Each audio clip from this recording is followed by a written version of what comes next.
take advantage of the trade that would have opened up because of the fact that people were in need of cheaper goods at that time.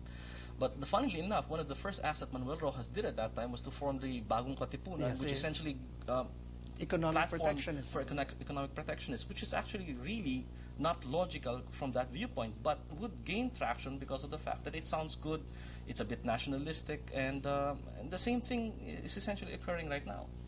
Okay. We also have a question for a viewer at home. When did it become common practice to not grant loans not based on ability to pay? From our viewer at home, Reggie, through text. Would you like to? Yeah. Well, I think it was when they started having a lot of complex financial models that was able to more or less predict the risk as to how a person who was lent money be able to pay. If you would note, the subprime loans were actually given at a much higher interest rate, which was supposed to have answered for the risk. But of course, not everything could be put into the equation. But also to continue the theme of the human element, it really seemingly becomes something of a human nature type of thing, that when things are good, it's never going to end. And that is why they kept giving out these loans, because of the fact on the optimistic thinking that they will be able to pay, and when they do pay, it will be coming at a greater profit than they had been acting conservatively. Again, the funny thing is no difference again from 29 and the 1997 financial crisis. Okay, so if you're looking at this group of students that you teach in terms of law and that sort of thing, our law books and our political institutions are full of institutions and agencies that were born out of the lessons of the Great Depression. For example, the Securities and Exchange Commission is the most famous example, which was first headed by Joseph Kennedy, the dad of JFK. Now, when you build an institution to address a problem that happened yesterday, how do you ensure, and I guess this is the relevant question today, that it will be able to address a question that is coming tomorrow? Which is actually quite correct, because a lot of the institutions they formulated were essentially in reaction to what happened before. And what happened at that time was actually a reaction by which regulations essentially became the vogue. And for a certain period of time, now people are beginning to think that perhaps more regulation, but at this time, at the multilateral level, is needed. Whether or not that particular, essentially, in essence, what you're looking at here is a formulation of institutions that are essentially supposed to react to a past event rather than to, because of the fact that the evidences were formed to a certain conclusion, but not whether it would correspond to an event that will happen in the future, but because no one can really predict. Because nobody can really predict the future. Okay, we have another question, right? We have Christopher here with a question about how the Great Depression relates to the current situation today. Attorney Gadula mentioned earlier that there were already signs, just what like happened in the 1929. Now my question is, did the government not notice it, such that they did not prevent the occurrences of the say for example the AIG bailout? No, actually, it's the same thing, and again, that's another theme aside from the human element. Is that these things seemingly have happened all same time as before.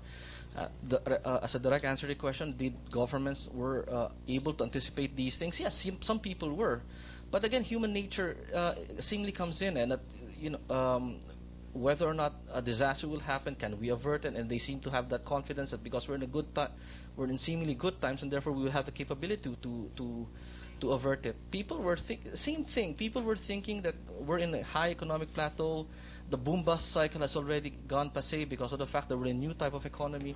But apparently nothing is new under the sun, and people will not learn their lessons if that seems to be the case. Now, Jimmy, let me ask you: in the 20s and 30s, when the Great Depression swept the world, the Philippines was hit, and our products were affected. Philippine sugar and oil. We weren't industrialized at all at that point, so that was basically what was keeping our economy humming along, copra and cordage and that sort of thing. Now, today, even as countries like the United States there are job losses, the UK they're talking of the worst economic crisis in 60 years and that sort of thing.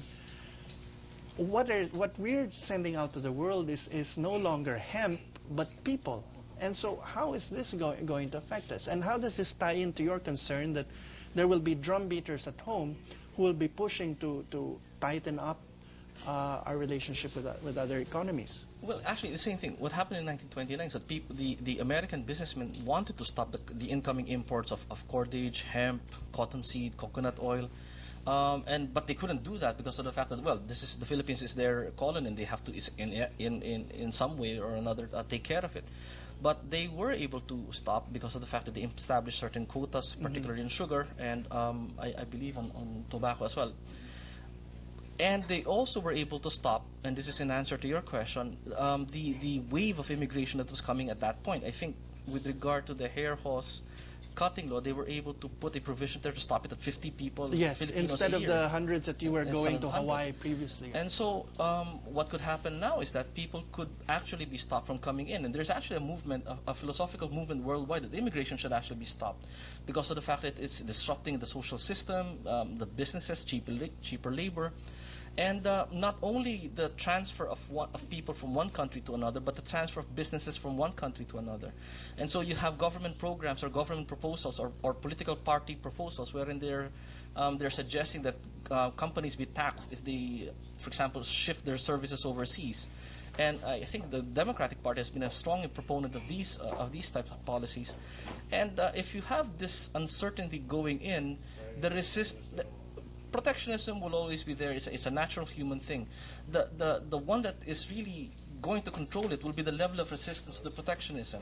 And if you have all this instability coming in, the level of resistance will essentially be weakened because the intellectual ability and the energy to resist the protectionism will not be there. So this, in a sense, explains why the other news that was coming in was that there were Japanese banks coming in to by Goldman Sachs or Morgan, I believe, right? And so that, in other words, all these globalized countries are sort of coming together to prop up the system to prevent this sort of closing down of the hatches? The closing down of the hatches is actually separate from the question of the saving of the financial system. Okay. In order, the rescuing of the financial system is to every government's interest. But you have to consider, perhaps to answer your question, when you look at the pictures with regard to people committing suicide in 1929 and the Dust Bowl, that was actually a very minor but intense picture of the situation. The actual devastating effects of the Depression took place throughout a elongated or long period of time from 1929 to 39. And so the effects that we will see because of this will not necessarily be the dramatic things, but the accumulative effects of people suddenly increasing their tariffs, or if not, imposing quotas, sanitary measures, the imposition of difficulty with regard to travel or immigration. And it will not happen immediately, but it will happen through time, especially if, for example, the Doha round does not come into play, free trade agreements don't, and a terrorist attack again happens. Okay, we have another question from the floor.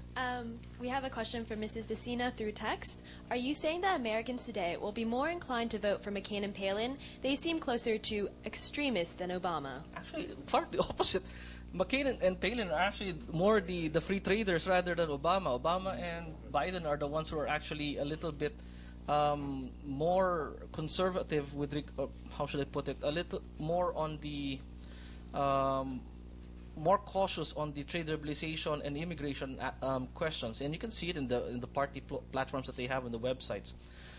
Frankly, for the Philippines, it would be far better for Filipinos to actually root for McCain, despite the surveys showing that most Filipinos are rooting for Obama, because of the fact that a lot of our, as Manolo mentioned, a lot of our economy right now is dependent on the services. Okay. And if those services are constricted by a democratic government, it's going to be bad for the Philippines. Okay, we have another question. Another question from an audience member. Christine here has a question about current government regulations. Yes, in relation with banks closing nowadays, what protection do depositors have? It's a legacy of the Great Depression also, the Deposit Insurance FDIC. Corporation. Right? And in the Philippines, we have the PDIC, so we're insured up to 250,000. So, follow-up question. So, because I have a friend who deposited money in several banks, so we don't have to do that at all.